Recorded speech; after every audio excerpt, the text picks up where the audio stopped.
크리스천 영수학교 운영하는 신목사입니다. 자, 오늘은 이렇게 교회가 서양 사람부터 욕을 얻어먹던 때가 있었던가 라는 제목을 한번 생각해 보도록 하겠습니다.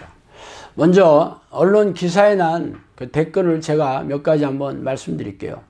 지들밖에 모르는 세상 가장 이기적인 집단 개독. 난 이래서 위선자 집단 기독교가 싫다.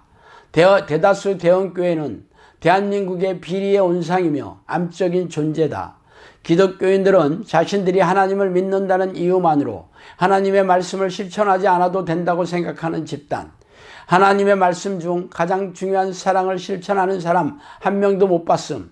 자신만 사랑할 뿐 자신의 이익을 위해 다른 사람들의 피해점은 아무렇지도 않게 생각하고 하나님의 이름으로 그랬다고 주장하면 그만. 유럽에서는 교회가 텅텅 비어가고 있다.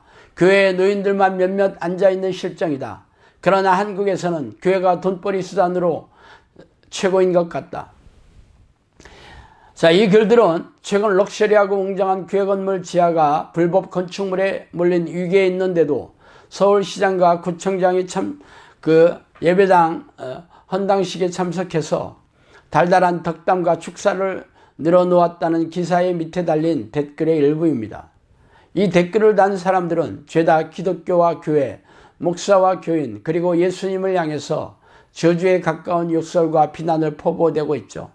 아마 교회를 다니는 크리스천들을 제외하고 기독교나 교회에 대해 중립을 지키는 이들조차 거의 없을 것입니다. 정도에 따라 다르지만 거의 대부분의 사람들은 반감이나 악의를 가지고 있죠. 이렇게 교회와 하나님이 욕을 먹고 있는 이유가 무엇입니까? 이 댓글에 정답이 나와 있죠. 지들밖에 모르는 이기적인 집단, 대한민국 비리의 온상, 위선자 등이 그것이에요. 그러나 아이러니하게도 예수님은 원수까지 사랑하라고 하지 않으셨습니까? 그러나 우리네 교회는 자신들의 목적을 정당화시키기 위해서는 다른 이들의 손해와 피해점은 아무렇지도 않게 뭉개고 있다고 생각하고 있죠. 특히 대형교회 목사가 언론에 자주 드러나는 제목이 횡령이나 간음입니다. 차라리 절도나 폭력이 부러울 정도예요.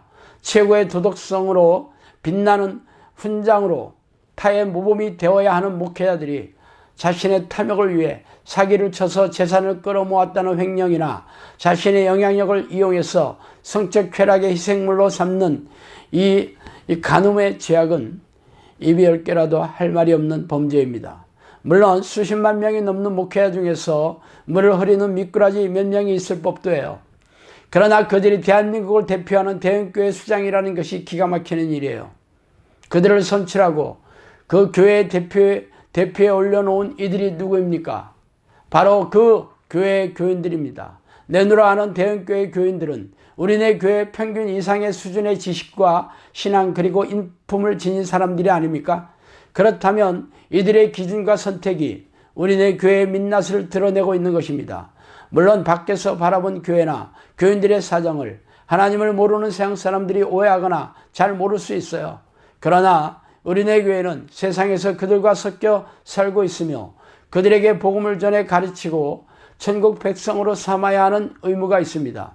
그러므로 그들의 시각을 인정하고 받아들이지 않는다면 그들이 교회에 발을 디딜 턱이 없죠.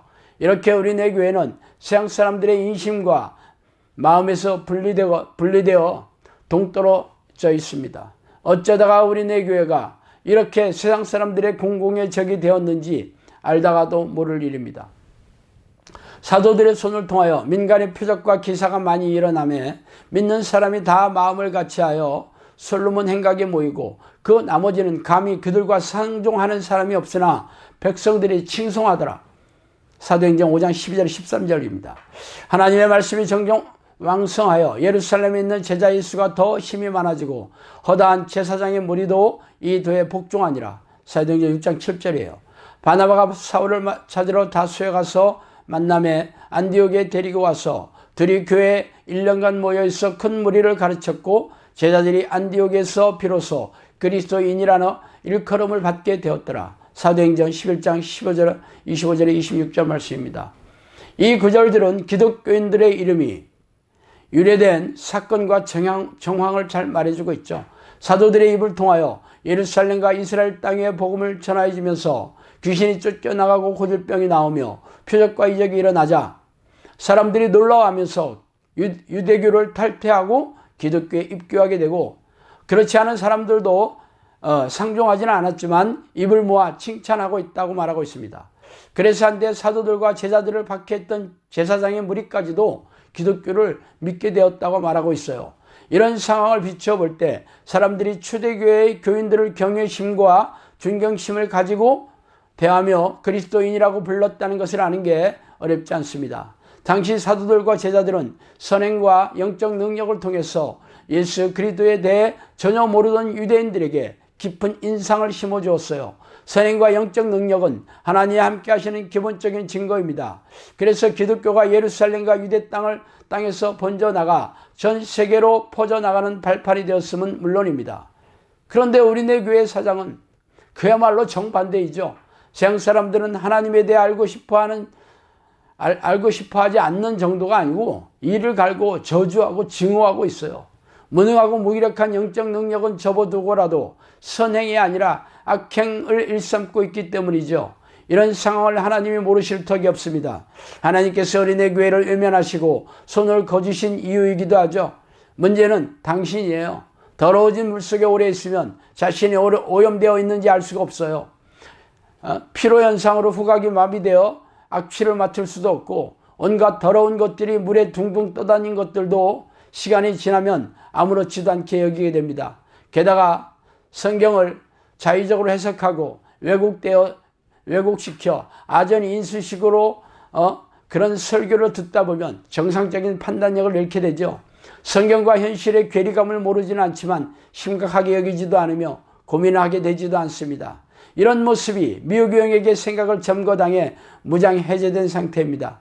성령께서는 저에게 대부분의 교회 지도자들의 머리에 미호교형이 타고 앉아 자신의 생각을 넣어줘 조종하고 있고, 대부분의 교인들이 미호교형에게 지배받고 있다고 말씀하셨어요. 덧붙여서 선생이 지옥에 가면 학생들은 말할 것도 없다고 잘라 말씀하셨습니다. 섬뜩하고 두려운 일이죠. 선교사의 피로 세운 우리네 교회가 겨우 100년이 지났을 뿐인데 이렇게 사정없이 무너지고 있으니 기가 막히고 답답한 일입니다. 자, 오늘은 여기까지 하겠습니다. 감사합니다.